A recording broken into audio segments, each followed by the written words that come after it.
TR9 TV news channel స్వాగతం. అంబేద్కర్ కోనసీమ జిల్లా ముమ్మడివరం నియోజకవర్గం కాట్రేనికొండ మండలం చెయ్యేరులో ఈరోజు పవన్ కళ్యాణ్ పుట్టినరోజు సందర్భంగా మెగా రక్తదాన శిబిరాన్ని నిర్వహించారు. ఈ రక్తదాన శిబిరంతో పాటు వన మహోత్సవాన్ని కూడా ఎమ్మెల్యే దాట్ల సుబ్బరాజు ప్రారంభించారు. ఈ సందర్భంగా ఆయన మాట్లాడుతూ రక్తదాన శిబిరాన్ని వన మహోత్సవం నిర్వహించడం స్ఫూర్తిదాయకమని ఎమ్మెల్యే పేర్కొన్నారు. ఈ కార్యక్రమానికి జనసేన నాయకులు చవటపల్లి నాగభూషణ్ ఆధ్వర్యంలో చెయ్యేరు దాసులమ్మ గుడి వద్ద ఏర్పాటు చేసినారు. ఈ కార్యక్రమానికి డోనర్స్ పెద్ద ఎత్తున పోటీ పడ్డారు. రక్తదాన శిబిరానికి దాతలు పెద్ద ఎత్తున రావడం ఆనందదాయకమని మణికుమార్ అన్నారు. అనంతరం వనమహోత్సవ కార్యక్రమం నిర్వహించారు. ఈ వనమహోత్సవ కార్యక్రమంలో భాగంగా పలు మొక్కలు నాటారు. ఈ కార్యక్రమంలో బలరాం, మురళి, సురేంద్ర, సంగీతరాము తదితరులు పాల్గొన్నారు. ఈ కార్యక్రమాలు పెట్టి ఒక పండుగ వాతావరణంలో ఒక మంచి మనిషి ఈ రాష్ట్రానికి అన్ని రకాలుగా రైతాంగాన్ని కానీ యువకులు కానీ ఈ రాష్ట్ర ప్రజలను కానీ అన్ని రకాలుగా ఆదుకోవాలని చెప్పి ఒక మానవతా దృక్పథంతో ఎన్నో త్యాగాలు చేసి ఈరోజు డిప్యూటీ సీఎంగా మన రాష్ట్రానికి 24/7 కష్టపడే గొప్ప వ్యక్తి పుట్టినరోజు ఇంత ఘనంగా జరుపుకోవడం చాలా సంతోషంగా భావిస్తూ మరి ఈరోజు ఉదయం నుంచి కూడా ఈ కార్యక్రమంలో కాట్రేనికొండ మండలంలో సుమారు 4-5 కార్యక్రమాలు, ఇది 5వ కార్యక్రమం. నెక్స్ట్ ముమ్మడివరం వెళ్ళబోతున్నాం. ముమ్మడివరం మండలంలో కార్యక్రమాలు పెట్టారు, ఐపోవరం మండలంలో పెట్టారు, తాళరావులో పెట్టారు. అనేక చోట్ల రక్తదాన శిబిరాలు పెద్ద ఎత్తున చేయడం చాలా సంతోషం.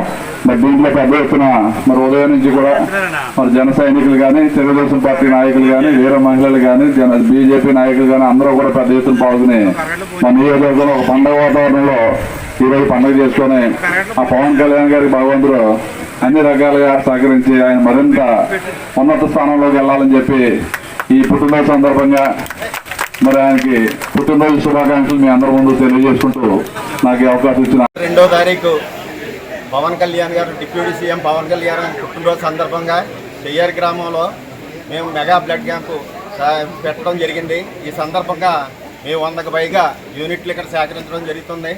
తర్వాత ఏంటంటే ఇదే విధానాన్ని ఇటువంటి నాయకులను ఆదర్శంగా తీసుకుని భవిష్యత్తులో ఎంతోమంది ప్రతి సంవత్సరం ఈ కార్యక్రమం చేయాలని చెప్పేసి, తర్వాత బ్లడ్ అనేటువంటిది ఏంటంటే ప్రతి మానవుడికి 6 లీటర్లు ఉంటుంది. అందులో 250 ml ఇవ్వటం వల్ల మనిషికి వచ్చే అపాయం ఏమి ఉండదు. కానీ మనం ఒక రక్తం ఒక యూనిట్ ఇచ్చినప్పుడు వేరే వాళ్ళకి మనం ఒక ప్రాణం దానం చేసినట్టు ఉంటుంది. ఇది మాత్రం గ్రహించాలని మాత్రం చెప్తున్నాను. తర్వాత ఏంటంటే చెయ్యేరు గ్రామంలో ఒక భార్యాభర్తలు ఇద్దరు, వైఫ్ అండ్ హస్బెండ్లు ఇద్దరు కూడా ఇవ్వటం మాకు చాలా గర్వకారణంగా ఉంది. రాబోయే రోజుల్లో ఇంకా అటువంటి మరికొన్ని జంటలు పెరగాలని చెప్పేసి కూడా కోరుకుంటున్నాం. కానీ పవన్ కళ్యాణ్ గారు ఈరోజు వన మహోత్సవాన్ని పెట్టిన కార్యక్రమం ఏంటంటే, వన మహోత్సవం అంటే ఇలా మొక్క పాడుతుంది, కొన్ని సంవత్సరాలు బతుకుతుంది కాబట్టి ఆ కార్యక్రమం చేపట్టడం జరిగింది. ఆ వన మహోత్సవంలో కార్యక్రమంగా కూడా దాంట్లో బుచ్చిబాబు గారు ఇక్కడ మొక్క నాటడం కూడా జరిగింది. ఈ బ్లడ్ క్యాంప్ కూడా పొద్దుట నల్ల పవన్ కుమార్ గారు దీన్ని ఓపెన్ చేయడం కూడా జరిగిందని చెప్పేసి సభాముఖంగా చెప్తున్నాం.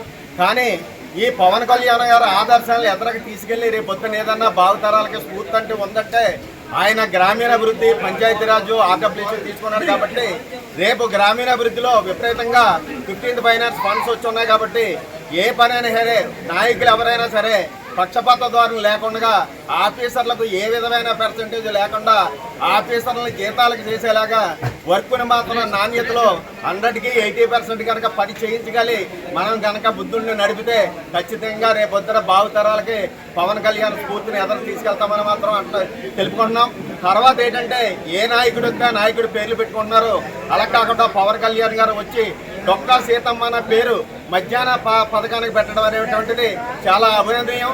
ఇటువంటి ఇంకా ఎన్నో మన భావితరాలకు స్ఫూర్తిగా ఉన్న నాయకుల పేర్లు మనం పెట్టాలని చెప్పి కోరుకుంటూ సీఎం పవన్ కళ్యాణ్ గారి పుట్టినరోజు సందర్భంగా చెయ్యేరు గ్రామంలో రక్త శిబిరం ఏర్పాటు చేయడం జరిగింది.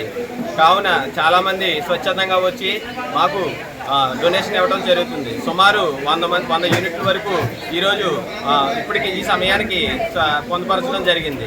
ఇలాగ స్వచ్ఛందంగా వచ్చినందుకు ప్రతి ఒక్కరికి ప్రత్యేక అభినందనలు, ధన్యవాదాలు.